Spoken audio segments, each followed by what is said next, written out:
مذہب ان کی دین اسلام کے لیے جو خدمات ہیں ان کو اگر گننا شروع کیا جائے تو ان کی شجاعت میں آپ کو کچھ نہیں ملے گا، ان کی سخاوت میں آپ کو کچھ نہیں ملے گا۔ اور یہ جو انہوں نے کہا کہ جناب ابو، انہوں نے اور بھی مفتی بات کرتے جناب ابو بکر نے بڑا مال لٹا دیا، تو وہ بھی خالی ہوائی باتیں ہیں۔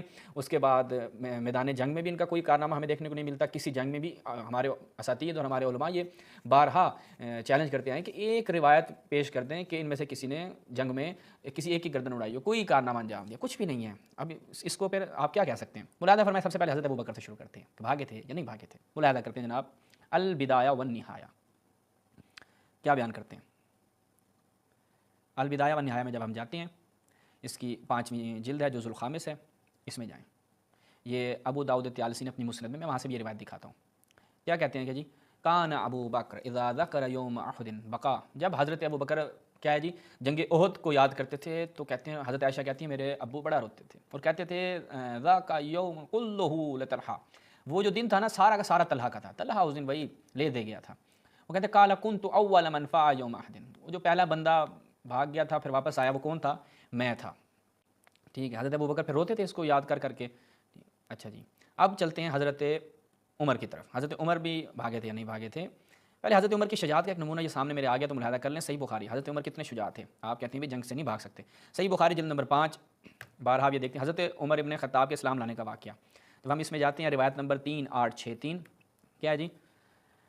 عبداللہ بن عمر بیان کہ حضرت عمر اسلام لانے کے بعد قریش سے ڈرے ہوئے گھر میں بیٹھے ہوئے تھے کہ ابو عمرو عاص بن وائل جو ہے وہ اندر آیا، ایک دھاری دار چادر اور ریشمی کرتا پہنے ہوئے تھا، وہ قبیلہ بنو سام سے تھا جو زمانہ جاہلیت میں ہمارے حلیف تھے۔ آس نے حضرت عمر سے کہا کہ کیا ہے جی؟ ہاں، کہا کیا بات ہے؟ عمر نے کہا کہ تمہاری قوم بنو سام والے کہتے ہیں اگر میں مسلمان ہوں تو مجھ کو مار ڈالیں گے، یعنی حضرت عمر جو ہے وہ گھر میں چھپے ہوئے تھے۔ اچھا کیوں؟ تاکہ وہ ان کو مار نہ دیں۔ تو آس نے کہا ٹینشن والی بات نہیں ہے بھائی، تمہارا زندہ ہے، تمہیں کوئی نقصان نہیں پہنچا سکتا۔ جب آس نے یہ کلمہ کہہ دیا تو عمر نے کہا پھر میں بھی اپنے کو امان میں سمجھتا ہوں۔ اس کے بعد آس باہر نکلا تو دیکھا کہ میدان لوگوں سے بھرا گیا تھا وغیرہ وغیرہ، اور یہ روایت یہ حضرت عمر کی شجاعت کا ایک نمونہ۔ ٹھیک ہے، اب چلتے ہیں حضرت عمر کا جنگ سے کیا حال، جنگ سے بھی آئے ان کے کوئی ملتے یا نہیں ملتے تو ہم آپ کی خدمت میں بیان کرتے ہیں۔ حضرت عمر کا اسلام ہم نے بیان کر دیا ہے، اب چلتے ہیں حضرت عمر کا کیا ہے جی؟ ملاحظہ فرمائیں تفسیر تبری کی یہ روایت ہے اور اس کی سند کے اوپر بھی میں آج بات نہیں کروں گا۔ اگر کسی کی طرف سے مجھے کوئی کلپ آپ بھیج دیجیے گا اگر کسی نے اس کی سند کو ضعیف کہا ہو یا کچھ اعتراضات کیے ہوں تو انشاءاللہ اس کو مکمل جواب دیں گے، تفصیلی جواب دیں گے، فقط اس کی سند پہ بحث کریں گے، تفصیلی ایک کلپ آپ کی خدمت بیان کریں گے۔ کیا ہے جی؟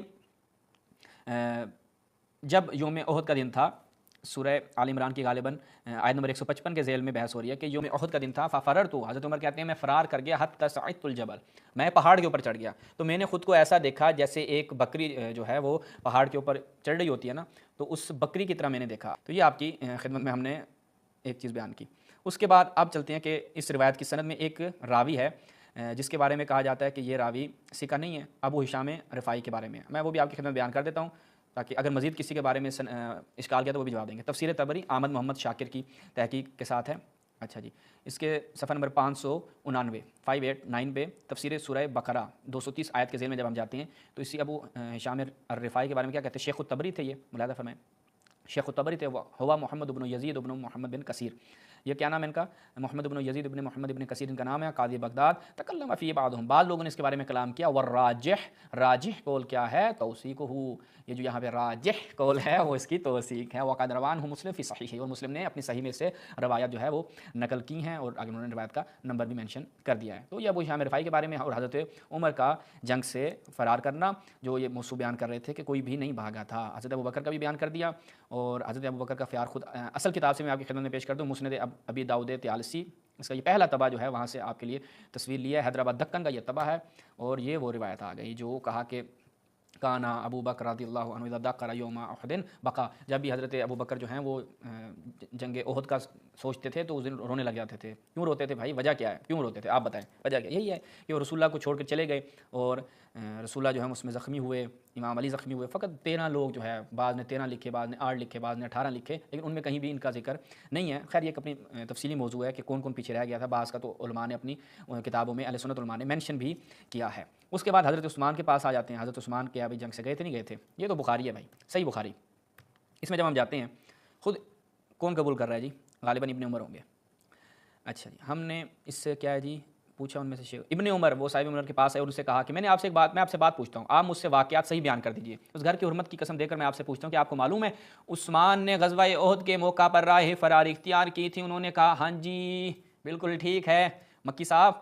یہ روایت جو ہے وہ کون بیان؟ ابن عمر صاحب کہہ رہے ہیں، آپ کے اپنے خلیفہ کہہ رہے ہیں، خلیفہ کے بیٹے کہہ رہے ہیں، آپ کے اپنے صحابی کہہ رہے ہیں کہ حضرت عثمان جنگ سے بھاگ گئے تھے۔ انہوں نے پوچھا آپ کو یہ بھی معلوم ہے کہ عثمان بدر کی لڑائی میں شریک نہیں تھے؟ کہاں یہ بھی ہوا تھا، یعنی نہ جنگ احد میں تھے نہ جنگ بدر میں تھے، اور یہ آپ کے حضرت عثمان۔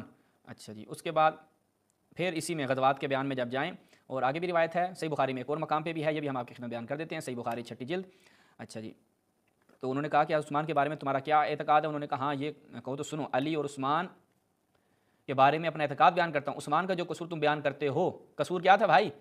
کہ وہ جنگ احد میں بھاگ نکلے، تو اللہ نے ان کا یہ قصور معاف کر دیا تھا۔ خیر وہ معاف کرنا جو ہے وہ ان کے علماء مفسرین نے بھی لکھا، تمام تفسیروں میں آپ جا کے دیکھ سکتے ہیں، لم یعاقبہم، کہ ان کی جو ہے وہ لم یعجلہم العقوبہ، اس طریقے سے عبارتیں ہیں تفسیر میں جو آج وقت نہیں ہے ورنہ میں اس کی طرف جاتا، کہ خدا نے ان کا اس وقت فوری عقاب نہیں کیا، ان کو فوری سزا نہیں دی، بلکہ ان کے عذاب کو یعنی ان کو موقع دیا کہ تم جو ہے وہ ٹھیک ہو جاؤ، ایک جنگ سے بھاگے ہو، آئندہ یہ نہ کرنا، ان کو معاف کر دیا، ایسا بالکل بھی نہیں ہے۔ خود علماء ان کے اپنے مفسرین نے تفصیل سے اس کو نقل کیا ہے تمام تفصیل۔ بدر الدین عینی نے بھی جب اسی جنگ احد کے اوپر عمدۃ القاری میں بیان کیا، وہاں پر بھی یہ ہے، میں زبانی کلامی آپ کو حوالے دے دیتا ہوں، اگرچہ ہے میرے پاس دکھانے میں لیکن ٹائم لگ جائے گا، اور ہمارے پاس ٹائم بالکل نہیں ہے، آگے ہم نے اور بھی مفتیان اہل سنت کے جھوٹ پکڑنے۔ تو یہ حضرت عثمان کا فرار، حضرت عمر کا فرار، حضرت ابوبکر کا فرار ہم نے آپ کی خدمت میں بیان کر دیا، اور انشاءاللہ آگے مزید ان کی کتابوں سے اسی طرح سے حوالہ جات آپ کی خدمت پیش کریں گے، اور مفتی کی خیانتیں آپ کے سامنے پیش کریں گے۔ والسلام علیکم ورحمۃ اللہ۔